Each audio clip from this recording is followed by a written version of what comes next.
نحمدہ ونصلی علی رسولہ الکریم بسم اللہ الرحمن الرحیم فَإِنْ آمَنُوا بِمِثْلِ مَا آمَنْتُمْ بِهِ فَقَدِ اهْتَدَوْا وَإِنْ تَوَلَّوْا فَإِنَّمَا هُمْ فِي شِقَاقٍ فَسَيَكْفِيكَهُمُ اللَّهُ وَهُوَ السَّمِيعُ الْعَلِيمُ۔ حضرات گرامی قدر، اللہ تعالیٰ کے فضل و کرم سے حضرت الامیر جناب پروفیسر ساجد میر صاحب حافظہ اللہ کی امارت اور قیادت میں حضرت علامہ ظہیر رحمت اللہ علیہ کے لگائے ہوئے اس پودے کو آج ہم سب پانی دینے کے لیے آئے ہیں، اور انشاءاللہ جب تک جماعت اہل حدیث کا ایک بھی عالم اور مبلغ زندہ ہے، فضائل صحابہ اور اہل بیت کے نعرے لگتے رہیں گے۔ حضرات گرامی قدر، اللہ تعالیٰ کے فضل و کرم سے اللہ تعالیٰ کا دین دین اسلام ہے۔ ان الدین عند اللہ الاسلام، اللہ نے خود اعلان فرما دیا دین میرے نزدیک اسلام ہے، اور اللہ نے دوسرے مقام پہ اس بات کا اعلان فرما دیا الیوم اکملت لکم دینکم واتممت علیکم نعمتی ورضیت لکم الاسلام دینا۔ آج کے دن میں نے دین کو مکمل کر دیا، نعمتوں کو تمام کر دیا، اور تمہارے لیے دین کو، اسلام کو بطور دین منتخب فرما لیا۔ حضرات گرامی قدر، دین و شریعت در حقیقت ایک ایسی کامل اور مکمل زندگی گزارنے کا نام ہے جس کے نتیجے میں اللہ تبارک و تعالی دنیا میں راضی ہو جائے اور آخرت میں انسان کو آگ سے بچا کر جنت کے باغات میں داخل کر دے۔ حضرات گرامی قدر، اللہ تبارک و تعالی کائنات کا حاکم ہے، قادر مطلق ہے، علی کل شیء قدیر ہے، مدبر الامور ہے، اول ہے، آخر ہے، یگانہ ہے، یکتا ہے، تنہا ہے، اکیلا ہے، لیس کمثلہ شیء، اس جیسی کائنات کے اندر کوئی دوسری ہستی نہیں۔ اللہ تبارک و تعالیٰ نے خود اپنا تعارف فرما دیا، قل هو اللہ احد، اللہ اکیلا ہے، اللہ الصمد، اللہ بے نیاز ہے، سونے سے بے نیاز، پینے سے بے نیاز، کھانے سے بے نیاز، نیند سے بے نیاز، اکتاہٹ سے بے نیاز، تھکاوٹ سے بے نیاز، لم یلد ولم یولد، نہ وہ جنتا ہے نہ وہ کسی کے گھر پیدا ہوا، ولم یکن لہ کفوا احد، اور کائنات میں کوئی اس کا ہمسر نہیں، کوئی اس کا ہم پلہ نہیں۔ حضرات گرامی قدر، اللہ تعالیٰ کے انعامات ان گنت ہیں، بے پایہ ہیں، بے اندازہ ہیں، بے شمار ہیں۔ اللہ تبارک و تعالیٰ کے ان انعامات میں سے بہت بڑا انعام اللہ تبارک و تعالیٰ کا اپنی مخلوق کے پاس اپنے کلام کو بھیجنا ہے۔ حضرات گرامی قدر، انسان کی کیا حیثیت ہے، انسان کی کیا اوقات ہے، انسان کی کیا مجال ہے کہ خالق کائنات اور مالک کائنات اس کی رہنمائی کے لیے، اس کو سیدھے راستے پہ چلانے کے لیے، اس کو اندھیروں سے نکال کر اجالوں کے راستے پہ گامزن فرمانے کے لیے اپنے کلام کو نازل فرمائیں۔ اللہ تبارک و تعالیٰ کا کلام اتنا وزنی تھا، اتنا طاقتور تھا کہ پہاڑوں کے اندر اس کا تحمل نہیں تھا کہ اس کو اٹھا سکیں، چنانچہ اللہ نے اعلان فرما دیا لو انزلنا هذا القرآن علی جبل لرأیتہ خاشعا متصدعا من خشیۃ اللہ۔ اگر اللہ تبارک و تعالیٰ اس قرآن کو قلب مصطفیٰ کی بجائے اگر پہاڑ کے سینے کے پر اتارتے، پہاڑ ریزہ ریزہ ہو جاتا، لیکن میرے نبی کے سینے کے تحمل کا عالم کیا ہے، قلب مصطفیٰ کے مصفح ہونے کا عالم کیا ہے، اور قلب مصطفیٰ کی طہارت کا عالم کیا ہے، اور تزکیے کا عالم کیا ہے کہ اللہ نے اپنے کلام کو حضرت رسول اللہ صلی اللہ علیہ وسلم کے سینہ مبارک کے پر اتار دیا۔ قرآن فصیح بھی تھا، بلیغ بھی تھا، معنی کا ایک سمندر بھی تھا، اس کے اندر مفاہیم کا ایک بحر بے قرار بھی تھا۔ اس کے مفہوم کو متعین کرنے کے لیے اور اس کے اس مفہوم کے ابلاغ کے لیے جو اللہ تبارک و تعالیٰ کو مطلوب تھا، اللہ تبارک و تعالیٰ نے اس امر کا اعلان فرما دیا وَأَنزَلْنَا إِلَيْكَ الذِّكْرَ لِتُبَيِّنَ لِلنَّاسِ مَا نُزِّلَ إِلَيْهِمْ۔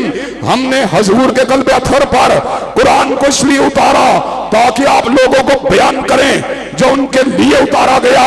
حضرات گرامی قدر، چنانچہ حضور کا چلنا، حضور کا بیٹھنا، حضور کا اٹھنا، حضور کی نماز حضور کا روزہ، حضور کی زکات، حضور کا حج، حضور کا جہاد، حضور کا نکاح، حضور کی شادی، حضور کی عبادات، حضور کی شب زندہ-داری، حضور کی آہ سحرگاہی، حضور کے سفر، حضور کا حضر، پورا کا پورا قرآن ہے۔ اور آج ہم اس امر کا اعلان کر دینا چاہتے ہیں،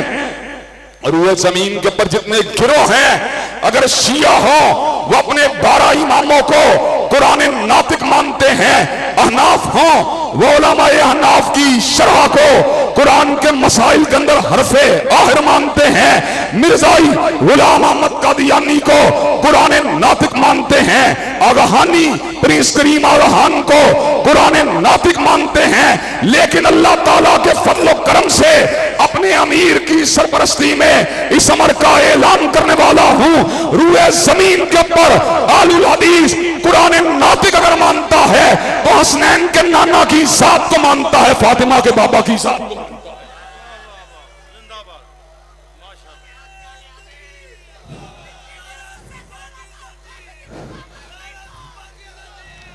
حضرات گرامی قدر، اب میں آپ کے سامنے اگلی بات کو آگے بڑھانا چاہتا ہوں، جہاں پہ محل نزاع ہے، جہاں پر محل اختلاف ہے،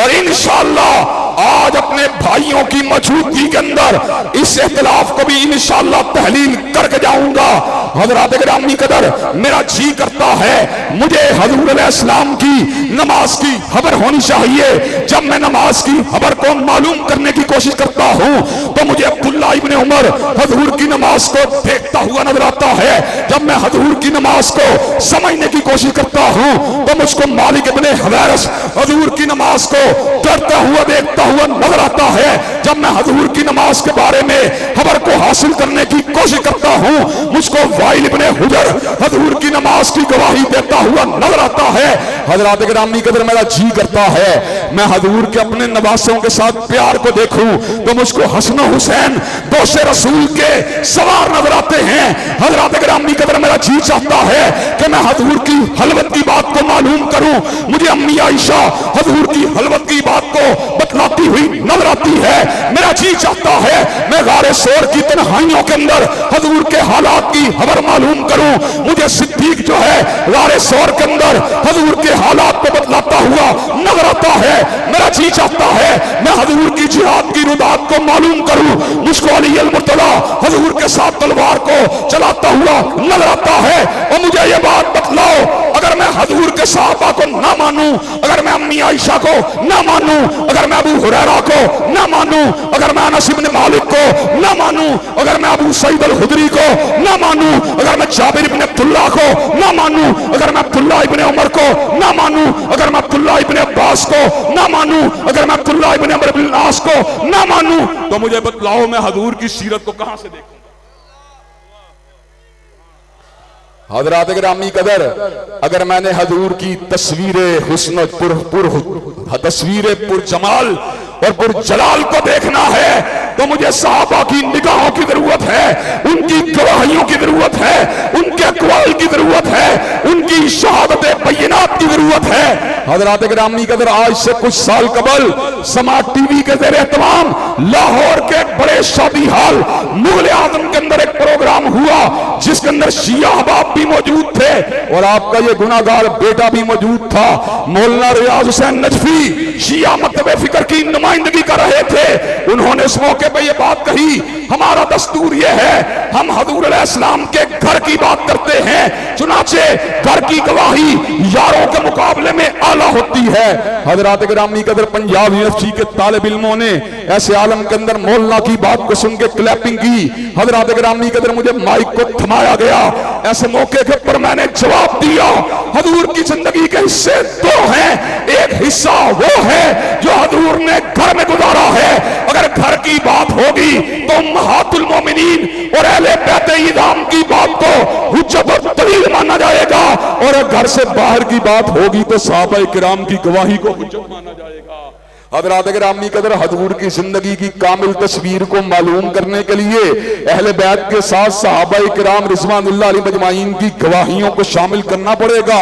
اگر آپ ان کی گواہیوں کو شامل نہیں کریں گے، حضور علیہ السلام کی سیرت و کردار کا مکمل تصور ہمارے سامنے اجاگر نہیں ہو سکتا۔ حضرات گرامی قدر یہی وجہ ہے کہ اللہ تبارک و تعالیٰ کے فضل و کرم سے اہل حدیث نے جب بھی بات کی ہے تولا کی بات کی ہے اہل حدیث تبرائی نہیں ہو سکتا. حضرت علامہ شہید نے اسی چوک میں کھڑے ہو کر کہا تھا وہ ہمارا منہج کیا ہے, صدیق ہو تب بھی تولا, فاروق ہو تب بھی تولا, ذوالنورین ہو تب بھی تولا, حیدر کرار ہو تب بھی تولا, حسنین کریمین ہو تب بھی تولا, معاویہ بن ابی سفیان ہو تب بھی تولا. اللہ کے فضل و کرم سے چوک بیگم کوٹ میں میں صحابہ کے دشمنوں کو للکار کر اور ان کی آنکھوں میں آنکھیں ڈال کر اس بات کا اعلان کر دینا چاہتا ہوں, جب تک اہل سنت اور اہل الحدیث کا ایک فرزند بھی زندہ ہے عظمت صحابہ کے ڈنکے بجتے رہیں گے, صدیق کی صداقت کے نعرے لگتے رہیں گے, فاروق کی عدالت کے ڈنکے بجتے رہیں گے. عظمت صحابہ,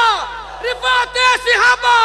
علامہ ابتسام العی ظہیر صاحب, مرکزی جمعیت اہل حدیث پاکستان. حضرات گرامی قدر اور بات کو مزید آگے بڑھانا چاہتا ہوں. اللہ تبارک و تعالیٰ کے فضل و کرم سے میرے بھائی سبتین نقوی نے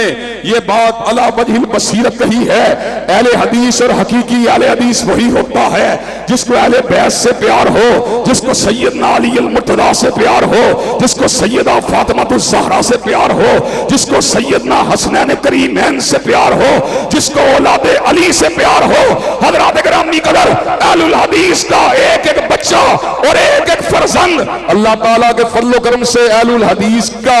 ایک ایک آنے والا بچہ بھی جو بھی دنیا میں نہیں آیا اللہ تعالیٰ کے فضل و کرم سے وہ بھی اہل البیت سے محبت کا اظہار کرتا رہے گا. لیکن حضرات گرامی قدر ہم اس موقع پر اس بات کو سمجھانا چاہتے ہیں اور آپ کی خدمت کے اندر گوش گزار کرنا چاہتے ہیں کہ حضرات گرامی قدر جب کسی کو کسی کے ساتھ عقیدت ہوتی ہے, کسی کو کسی کے ساتھ پیار ہوتا ہے تو اپنے پیارے کی گستاخی کو برداشت نہیں کر سکتا, اپنے پیارے کی بے ادبی کو برداشت نہیں کر سکتا. حضرات گرامی قدر مجھے یہ بات بتلائیے, عیسائی جب حضرت رسول اللہ کی شان اقدس کے اندر مغربی ممالک کے اندر حضور کی شان اقدس کے پر حملہ کرتے ہیں تو ایسے عالم کے اندر مسلمانوں کے دلوں کے پر کیا گزرتی ہے, مسلمانوں کے دلوں کے پر کیا بیتتی ہے. حضرات گرامی قدر مسلمانوں کا ایک ہی مطالبہ ہوتا ہے, جس نے مغرب کے کسی دیش کے اندر حضور کی شان اقدس کے اندر گستاخی کی ہے اس کو پھانسی کے پھندے کے پر لٹکا دیا جائے, اس لیے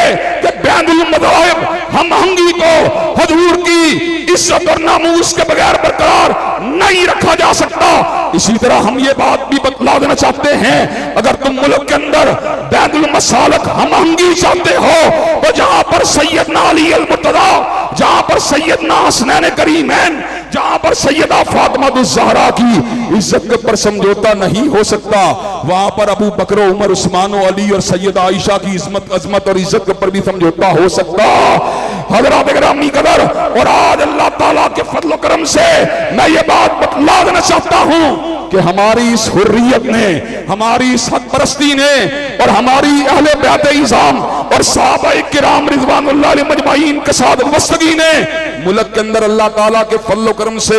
بیداری کی ایک تحریک کو پیدا کیا ہے, بیداری کی ایک لہر کو پیدا کیا ہے. حضرات گرامی قدر سمجھدار شیعہ علماء بھی اس بات کو سمجھ رہے ہیں کہ سنی اپنے مطالبے میں حق بجانب ہیں. اگر وہ ہمارے اکابرین سے پیار کرتے ہیں, حضرت علی المرتضیٰ سے پیار کرتے ہیں, حضرت حسن و حسین کو اپنا مانتے ہیں, سیدہ فاطمہ الزہرا کو اپنا مانتے ہیں, تو ہمیں بھی ابو بکر و عمر کے بارے میں لب گشائی کرنے کا حق حاصل ہے. حضرات گرامی قدر اللہ تعالیٰ کے فضل و کرم سے چند روز قبل اسلام آباد کے اندر ایک اعلیٰ سطحی اجلاس ہوا جہاں پہ پروفیسر ساجد میر صاحب بھی موجود تھے اور آپ کا یہ گناہگار بیٹا بھی موجود تھا. ہم نے شیعہ علماء کی موجودگی میں اپنے موقف کو ببانگے دہل بیان کیا. ہم کٹنا گوارا کر سکتے ہیں, مرنا گوارا کر سکتے ہیں, تہے ہاک جانا گوارا کر سکتے ہیں, پھانسی کے پھندوں پہ چڑھنا گوارا کر سکتے ہیں, لیکن ابو بکر و عثمان و علی کی توہین کو گوارا نہیں کر سکتے.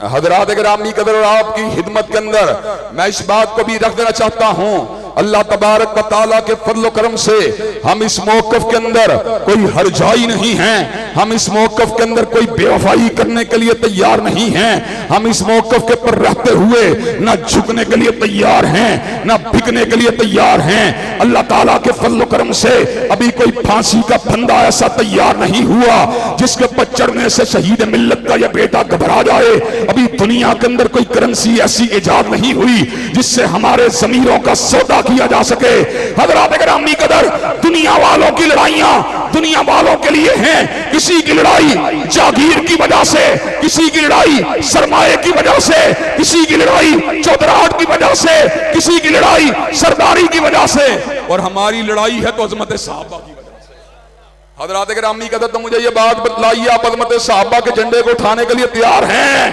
اور حضرات گرامی قدر، جو بات قانون سازی کی گئی، حضرات گرامی قدر، وہ تو بڑی اونچی ہستیاں ہیں، وہ تو بڑی اونچی ہستیاں ہیں، وہ تو بڑی اونچی ہستیاں ہیں۔ کائنات کی کل مائیں اگر جمع ہو جائیں تو حضرت فاطمہ الزہرا اور حضرت عائشہ کے اقبال کی عظمت کا مقابلہ بھی نہیں کر سکتی۔ کائنات کے کل باپ اگر جمع ہو جائیں، صدیق و فاروق، عثمان و علی اور حضرت معاویہ، حضرت حسنین کریمین کی عظمت کا مقابلہ نہیں کر سکتے۔ حضرات گرامی قدر، ہم تو یہ بات یہاں پر برملا کہہ دینا چاہتے ہیں، ہم اپنے زندہ قائدین حضرت ساجد میر کی توہین کو گوارا نہیں کر سکتے، اور اپنے مرحوم قائدین حضرت علامہ شہید اور حضرت حبیب الرحمن کی توہین کو گوارا نہیں کر سکتے۔ تو مجھے یہ بات بتلائیے، جو صحابہ کرام کے غلاموں کی توہین کو گوارا نہیں کر سکتے، کیا وہ صحابہ کرام کی توہین کو گوارا کر سکتے ہیں؟ حضرات گرامی قدر، اور آپ کو یہ بات بتلاؤں، وہ لوگ جو صحابہ کرام رضوان اللہ علیہ مجمعین کی تکفیر کرتے ہیں اور ان کی تنقیص کرتے ہیں اور ان کی شان کو گھٹانا چاہتے ہیں اور ان کی عزت کے پر حملہ کرنا چاہتے ہیں، انہیں اس بات کا علم ہے کہ اہل الحدیث کے بیٹے اور اہل الحدیث کے فرزند دفاع صحابہ کے لیے سیسہ پلائی ہوئی دیوار ہیں۔ الحمدللہ پچھلے سال جب تحریک دفاع صحابہ کو چلایا گیا تو میں نے بھی ملک کے مختلف جلسہ عام کے اندر اس بات کا اعلان کیا، منصورہ میں اعلان کیا، شرکپور میں اعلان کیا، گجرانوالہ میں اعلان کیا، ملک کے دیگر مقامات پہ اعلان کیا، ہم صدیق کی توہین کو گوارا نہیں کر سکتے، فاروق کی توہین کو گوارا نہیں کر سکتے، عثمان و علی کی توہین کو گوارا نہیں کر سکتے۔ حضرات گرامی قدر، اس جرم کے ارتکاب کے نتیجے کے اندر ہمارے خلاف سازشوں کے تانے بانے کو بنا گیا، ہمارے بارے میں ایک ملعون انسان کے ساتھ ہمارے تعلق کو جوڑنے کی ناپاک جسارت کی گئی، آزاد الہی جس نے شان اہل بیت کے اندر گستاخی کی ہے۔ حضرات گرامی قدر، ہم نے مطالبہ کیا اس کو کوڑے مارے جائیں، اس کو پھانسی کے پھندے پر لٹکا دیا جائے۔ ہم نے کہا ہم ایسے شخص کے ساتھ جو ہے تعلق رکھنا کسی قیمت کے پر بھی گوارا نہیں کر سکتے، ہم ایسے شخص کے لیے ہاتھ اٹھا کر دعائیں کرنے کے لیے تیار ہیں، لیکن جھوٹے الزامات کو لگا کر اور دھمکیوں کو دے کر اور ہم کو ہراساں کرنے کی کوشش کر کر اور ہمیں قتل کے خوف کے اندر مبتلا کر کے ہماری زبان بندی کی کوشش کی گئی۔ حضرات گرامی قدر، ایسے عالم کے اندر اللہ تبارک و تعالیٰ کے فضل و کرم سے آپ کے اس گناہگار بیٹے نے کہا تھا کیا ہوگا، حضرت شہید کو بھی شہید کر دیا گیا، لیکن دفاع صحابہ کا کارواں آج بھی جاری و ساری ہے۔ اگر مجھ کو بھی شہید کر دیا جائے تو کیا فرق پڑتا ہے، قتل گاہوں سے چن کر ہمارے علم اور نکلیں گے اس شاق کے قافلے جن کی راہ طلب سے ہمارے قدم مختصر کر چلے درد کے فاصلے۔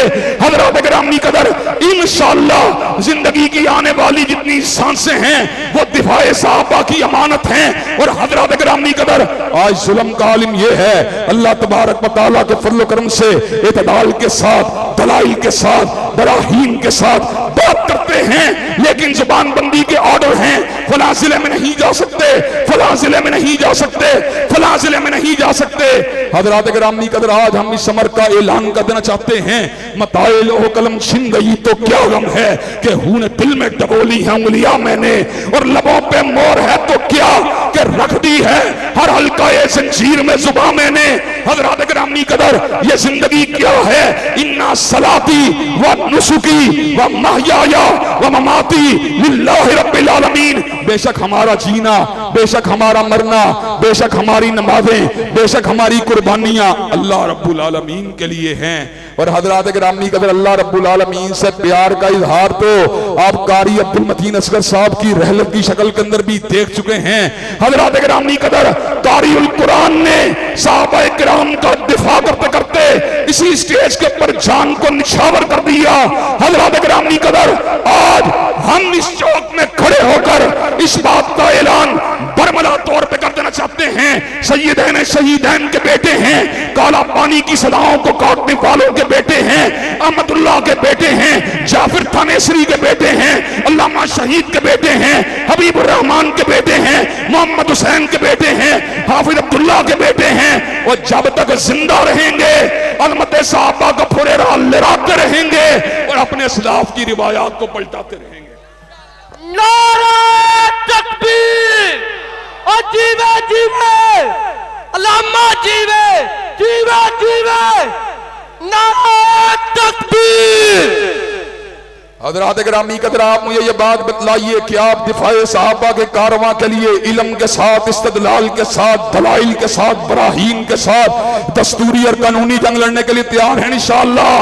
عظمت صحابہ کو اس ملک کا قانون بنوانے کے لیے تیار ہیں انشاءاللہ؟ حضرات گرامی قدر آخری بات کر دینا چاہتا ہوں، جب بھی کبھی دفاع صحابہ کے لیے کوئی آواز اٹھی، اللہ تبارک و تعالیٰ کے فضل و کرم سے ہم ہر لحظہ ہر لمحہ میدان عمل کے اندر آنے کے لیے تیار رہے۔ حتیٰ کہ پنجاب کے سپیکر پنجاب کے سپیکر صوبائی اسمبلی جناب پرویز الہی نے جس وقت اس حوالے سے حرکت کی تو ہم نے ساجد میر صاحب کی ہدایت کے اوپر ان سے ملاقات کی اور ان کو تعاون کا مکمل یقین دہانی کروائی۔ آج بھی بیگم کوٹ چوک کے اندر ہم یہ مطالبہ کرنا چاہتے ہیں اور برسر عام کرنا چاہتے ہیں اور ڈنکے کی چوٹ کرنا چاہتے ہیں۔ حضرات گرامی قدر کیا صحابہ کرام کی ناموس کا قانون ہونا چاہیے کہ نہیں ہونا چاہیے؟ حضرات ناموس صحابہ کے قانون کو اس ملک کا قانون بنوانے کے لیے تیار ہیں انشاءاللہ خون دل دے کے نکھاریں گے روح برگ گلاب، اور ہم نے گلشن کے تحفظ کی قسم کھائی ہے۔ وآخر دعوانا الحمدللہ رب العالمین۔